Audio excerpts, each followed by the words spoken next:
Compilation de tous les mensonges d'Emmanuel Macron pendant ses mandats.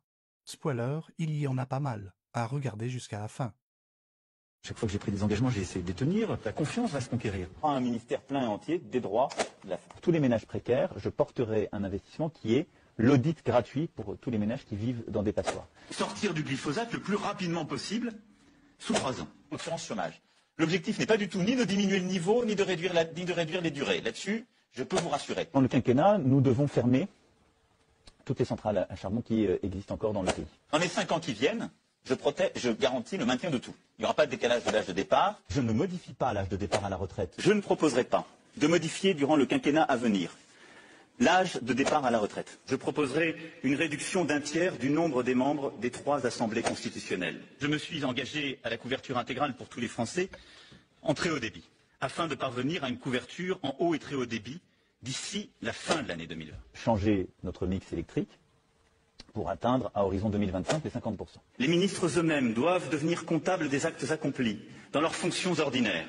C'est pour cette raison que je souhaite la suppression de la Cour de justice de la République. Je ne veux plus, d'ici la fin de l'année, avoir des femmes et des hommes dans les rues. Je proposerai ainsi que le Parlement soit élu avec une dose de proportionnelle. Sur les néonicotinoïdes, est-ce que vous revenez sur la règle actuelle, c'est-à-dire l'interdiction en 2020 ?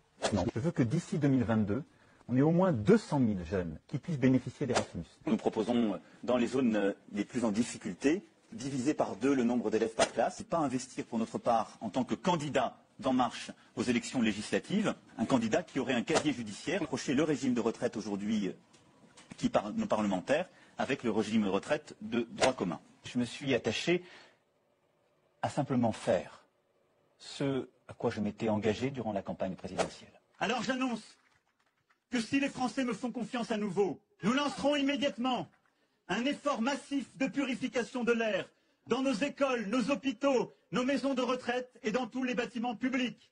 Abonne-toi à Ma Noble France et donne ton avis en commentaire.